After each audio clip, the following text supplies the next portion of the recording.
तो फ्रेंड्स आज मैं बात करने जा रहा हूं कि यदि आप ब्रॉयलर पोल्ट्री फार्मिंग करना चाहते हैं तो ये कितनी रिस्की होती है, इसमें कितना जोखिम बना रहता है। तो ये सारी बातें फ्रेंड्स इस वीडियो में आपके साथ डिस्कस करने जा रहा हूं। तो मैं हूं सन्नी होशियारपुर पंजाब से और आप देख रहे हैं आपका ही है अपना चैनल सन्नी पोल्ट्री। तो बढ़ते हैं अपने टॉप की तरफ।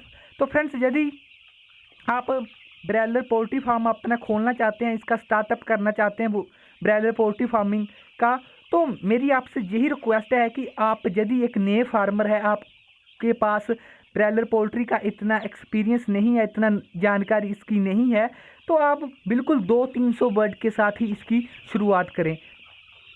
क्योंकि यदि आप इतने बर्ड के साथ आप शुरुआत करते हैं तो डेली आपको कुछ ना कुछ नया सीखने को मिलेगा।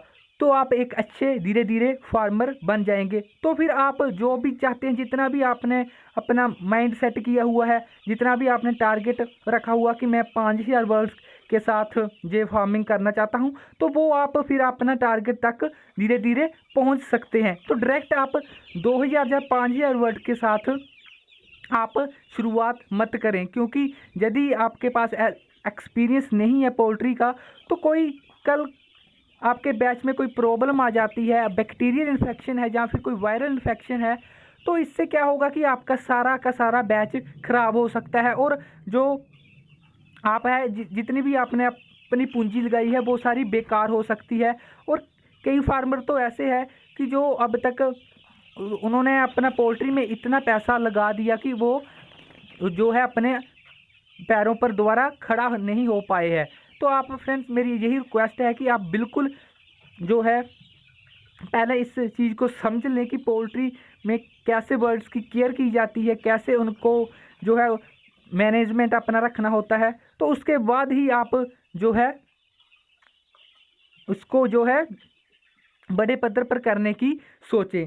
तो फ्रेंड्स होता क्या है कि जो एक नए फार्मर होते हैं वो पहले 1-2 बैच तो वो बहुत उनके आसानी से निकल जाते हैं, क्योंकि इसका कारण यही होता है कि उस टाइम पहले 1-2 बैचों में कोई जो है उनके शेड में बैक्टीरियल जो बैड बैक्टीरिया होता है इतना वो उसकी काउंटिंग नहीं होती है।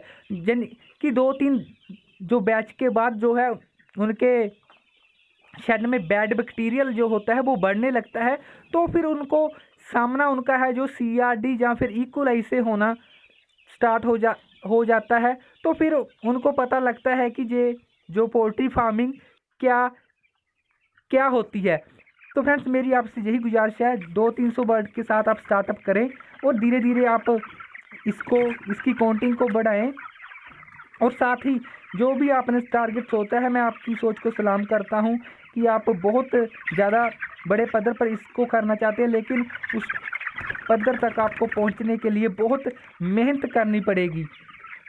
क्योंकि फ्रेंड्स यदि मैं बात करूं 5000 वर्ड्स का यदि आप सोच रहे हैं, तो 5000 वर्ड्स पर जो लागत आपकी आती है वो 6 से 7 लाख रुपीज़ की आती है। तो यदि आपका पूरा बैच खराब हो सकता है तो आप देख सकते हैं कि आप कहां आकर गिर सकते हैं। तो आप बहुत ज़्यादा पद्धर पर यदि आप करना चाहते हैं तो एक बार ये ज़रूर सोचें कि कल को यदि कोई प्रॉब्लम आ जाती है तो मैं कहां आकर गिरूंगा।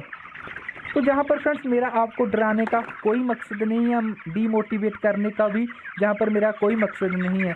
मैं सिर्फ आपसे यही रिक्वेस्ट कर रहा हूँ कि जब भी आपने कोई भी काम करना है उसको करने का एक स्टेप होता है, स्टेप बाय स्टेप प्रोसीजर होता है। तो उस स्टेप को फॉलो कर कर ही आप जो है एक अच्छे बिजनेसमैन बन सकते हैं। तो इसके साथ फ्रेंड्स जो पोल्ट्री की और जो रिस्क होती है, एक होता है जो मेन रिस्क है इसका कि जो पोल्ट्री का मंडीकरण का रेट है वो जो एक सार नहीं रहता। आज यदि कुछ और है कल कुछ और होगा। तो ये लगभग 5 से जब गिरने पर आता है 5 से 10 रुपये तक डेली गिर जाता है। तो जब आपका वर्ल्ड आपका तैयार है, लेकिन उस टाइम क्या होता है कि जो मंडी का रेट होता है वो काफ़ी डाउन होता है। तो आप उस टाइम अपने बर्ड्स को ज़्यादातर अपने शेड में भी नहीं रख सकते, क्योंकि उनकी जो है फीड खाने की क्षमता इतनी बढ़ जाती है कि आपका लॉस ही होना है यदि आप उसको ज़्यादातर स्टोर कर कर रखते हैं। तो आपको उसी रेट पर निकालना पड़ता है अपना वर्ड।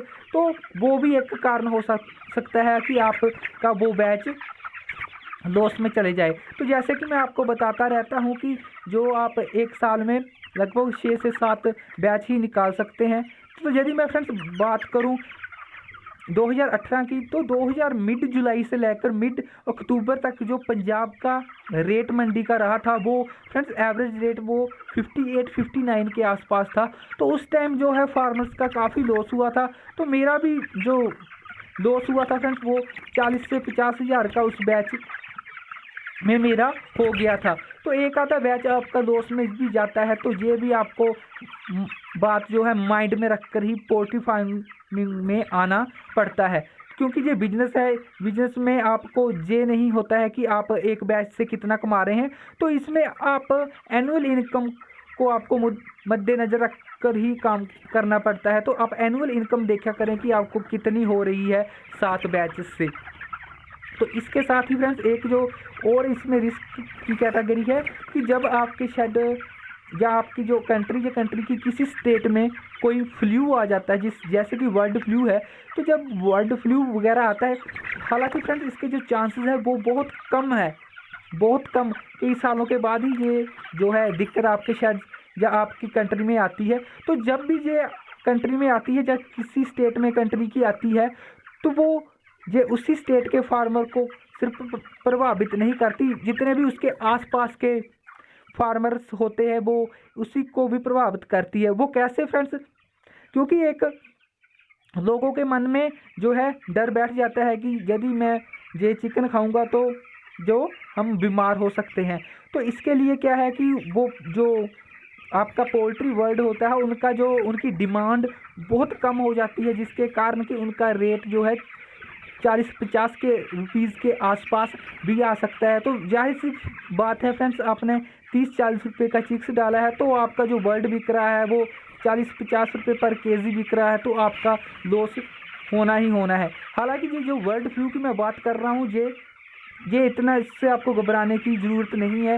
ये ज़्यादा जो है आपके शेड में आता नहीं है, यानी कि आपकी कंट्रीज़ में आता नहीं है, बहुत कम चांसेस है। इसलिए मेरा आपको इस वीडियो में डीमोटिव या डराने का कोई मकसद नहीं है। यदि आप ब्रॉयलर पोल्ट्री फार्मिंग में आना चाहते हैं, पहले अच्छे से इसको सीख लें। जहाँ पर भी आपको कुछ सीखने को मिलता है, चाहे वो इंटरनेट पर कोई वीडियो है या फिर कोई आपको आर्टिकल पढ़ने को मिल रहा है, कोई बुक से आप पढ़ रहे हैं, तो जहाँ भी आपको जानकारी पोल्ट्री से रिलेटेड मिले उसको ज़रूर हासिल करा करें। ठीक है, कुछ भी सीखने के लिए आप शर्म महसूस मत करें। तो यही फ्रेंड्स मैं आपको इस वीडियो में बताना चाहता था कि पोल्ट्री में क्या क्या रिस्क होते हैं। उम्मीद करता हूं कि आपको ये वीडियो अच्छी लगी होगी। तो यदि आप चैनल पर पहली बार आए हैं तो चैनल जरूर सब्सक्राइब कर लें। इस पर हम पोल्ट्री से रिलेटेड आपको जानकारी देते रहते हैं। जल्दी ही मिलेंगे अगली वीडियो के साथ। आप सबका बहुत बहुत धन्यवाद।